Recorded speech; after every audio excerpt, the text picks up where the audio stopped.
first question is, what would be the path to reduce violence in your opinion? I think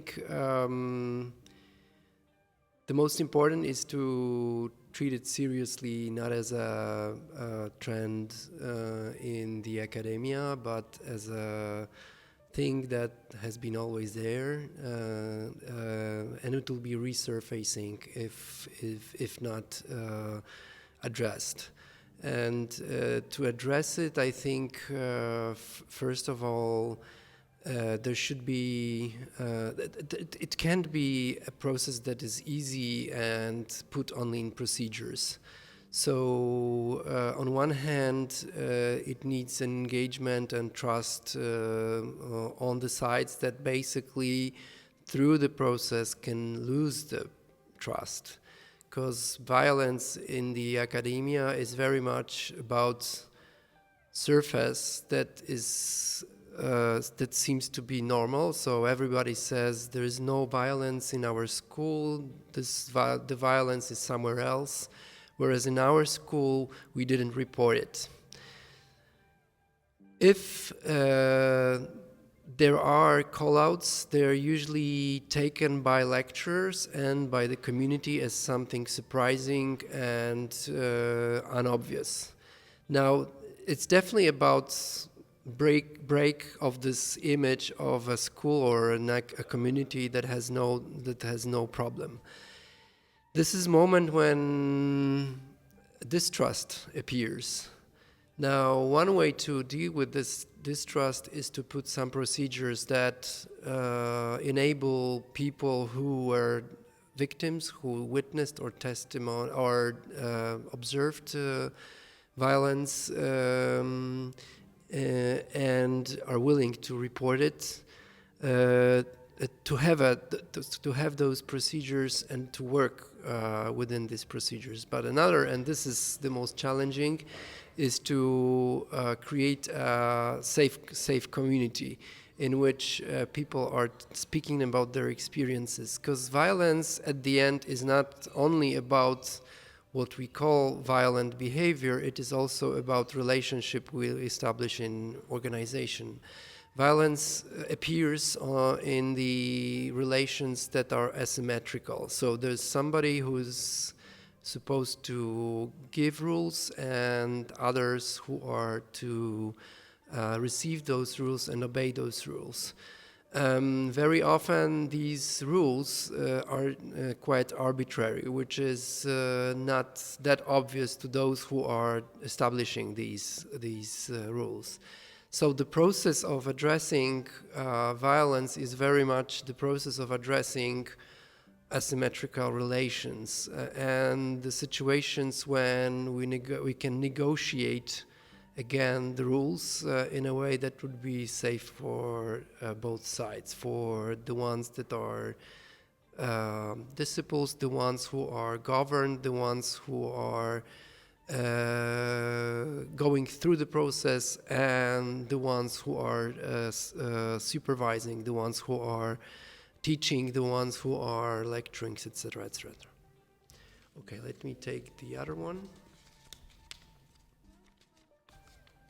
The question is, can you tell us something about the presentation? The presentation, on one hand, was supposed to address the issue of violence and discrimination in communities, art schools, art film schools, among them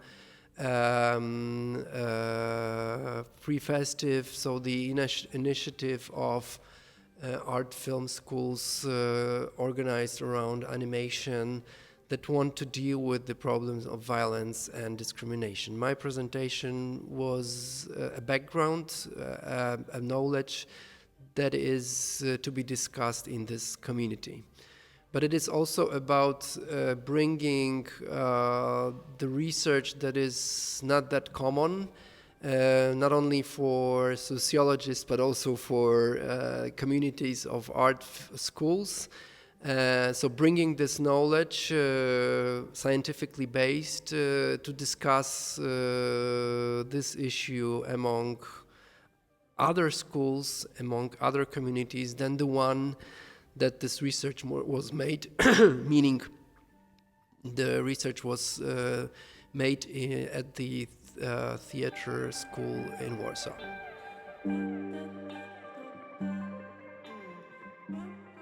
The question is, what was the worst things the worst thing you encountered during this research? Let me start with the hard things, and then I go to worse things. The hard thing was that I, as a leader of the research team, I did not realize at the beginning how this research can be difficult and emotionally laden to the researchers. Fortunately, the team decided to have 1 week, every week meetings. We were meeting online since it was still in COVID, and we're discussing the research, but actually what we did was called by us ventilation. It was the moment that we could share emotionally laden testimonies of the students, because when you're a researcher, this is more or less a constant experience that as a researcher you're observing situation with the presumption that you are not the one who to intervene in this situation. You're not supposed, and this is a sort of ethical norm, that the researcher is not to act towards the community that he's observing or trying to understand. This is a different approach. There is such approach in social sciences, but it wasn't assumed in this research. So this feeling of, on the one hand, testimonies that were given and helplessness in a way of a researcher was probably the toughest thing that comes to my mind when I think of the worst thing we encountered during this research. The question is, how did the idea of doing this kind of research came about? The story is, on one hand, very simple. Theatrical Academy of Warsaw decided to make this research as a part of a more complex process in which Academy deals and faces the problems associated with violence and discrimination. The research was up for giving diagnosis, giving fact-based observation on the scale and nature of such things as violence and discrimination in the theatrical school. On the other hand, it was also associated or put into a more general process in which theatrical and film schools all around Poland are witnessing call-outs and hard cases of discrimination and reporting violation of borders among students or lecturers. This research, I would put it into a longer and painstaking process that is going on after what we call Me Too initiative. What would you say to students who want to report violence but are unable to? There is no clear answer to it. This is because different communities work with different rules, but not to omit the answer and to be as sincere as I can. I think the most important is to share the experience with the other ones, with the peers. This is probably the founding moment when somebody who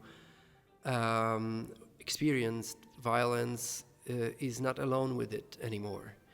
And I think the most difficult, painstaking, and traumatizing in the experience of violence is this feeling that that's traumatic in a literal sense, is that when you experience it, you don't feel it happened to you, or you don't feel it's something that should be shared with somebody else, because you are partially responsible for what happened.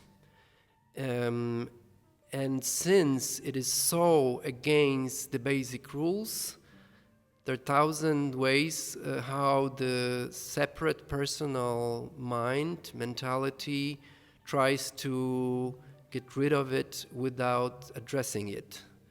So I think the most difficult on one hand, but on the other hand, the thing that is the nearest is to share this experience with the peers. And then perhaps build solidarity among students in order to address this problem publicly.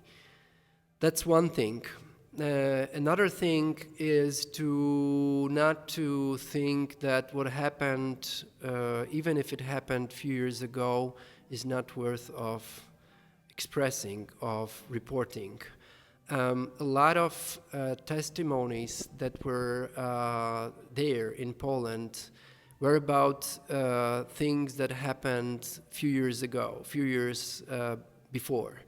And this is difficult because people who testified, who gave those testimonies, are then asked, why do you do it right now in this atmosphere after Me Too, when this is almost a gossip, almost a trend to testify on your violence? So some people criticize such testimonies as a rather conjunctural, as something that is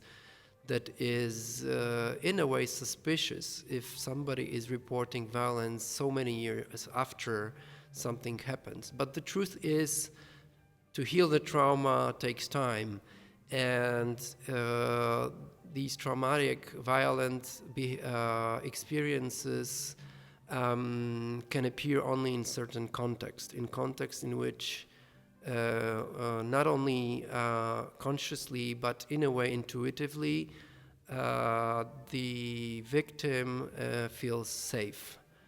And so I think to report violence definitely needs determination and courage from somebody who experienced it, but on the other hand needs also support of the others. So if the institutional change that deals with the violence does not start from the up, so from the institution, from the organization, from the school, so means school or group of schools, then the only way to address it is to address it in the solidarity of students, I think.